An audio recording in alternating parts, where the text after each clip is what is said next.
A game mark of this production.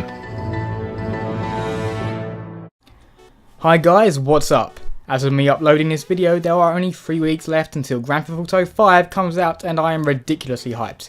This video will be a lot like my infamous Second Son one, but this time I'm going to go through my top 5 reasons to look forward to GTA 5. The game looks to be so large in terms of content that everyone will be excited about different aspects, but here are the points I think are the most noteworthy. Number 5. Now, those of you who have played GTA San Andreas will remember that it had a hell of a lot to do in the game, and sadly a lot of that was missing in Grand Theft Auto 4. Rockstar seemed to be taking an ultra realistic route, sometimes sacrificing fun in the process even. But in Grand Theft Auto 5 this looks to change for the better. The character of Trevor is enough to show us what we are in for. It looks like this time the developers are going to be letting us well and truly off the leash to interact with the world in numerous and sometimes ridiculous ways. Perhaps not to the extent of Saints Row 4, but still to the point where the game will be a lot more fun than its predecessor. One of the excuses among many for this change in tone is Michael's love for crime in Hollywood movies. Many of his heists will be deliberately elaborate in order to mimic his favourite films, which I am sure will lead to some interesting missions. Number 4. Speaking of the characters, the ability to switch between 3 completely different protagonists opens up a lot of potential for the game. Rockstar have revealed that each character will have specialities in different areas. Trevor, for example, is an ex-military pilot and will therefore be the best at flying planes. Franklin, on the other hand, will be the most skilled when it comes to driving cars. He is even able to enter a focus mode that gives him the ability to perform tight maneuvers that would otherwise be impossible. And finally, Michael has the ability to slow down time, similar to Red Dead Redemption, in order to aim his gun more precisely. You are able to switch between each of the main characters at will, and when you take control of them you may find yourself in the middle of an activity they are involved in. For example, you may take control of Trevor passed out on a beach with empty bottles surrounding him. Number 3.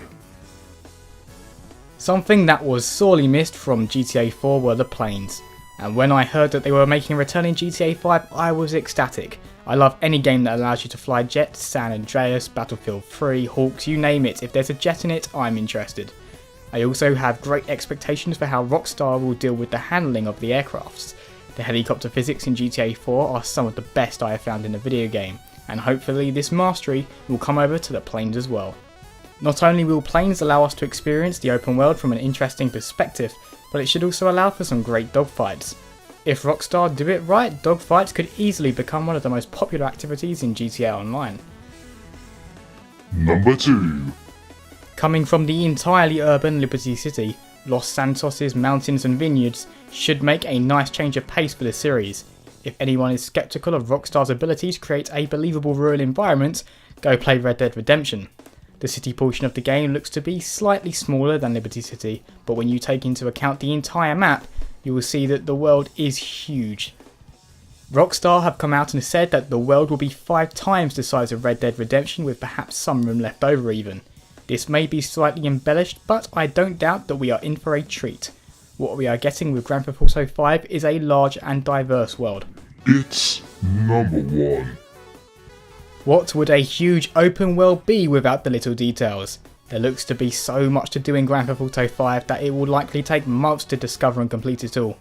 There are general leisure activities to enjoy such as mountain biking, yoga and golf. There is also the hunting system that looks to make a return, which proved to be very fun in Red Dead Redemption. Whereas in Grand Theft Auto 4 you could only swim at the surface of the water, the marine life of Grand Theft Auto 5 looks to be an entirely new world to explore. I am very much looking forward to this, as far too many games seem to ignore the fact that there should be exploration beneath the waves. As far as I know, you can simply swim in diving gear or take a submarine. It's your choice.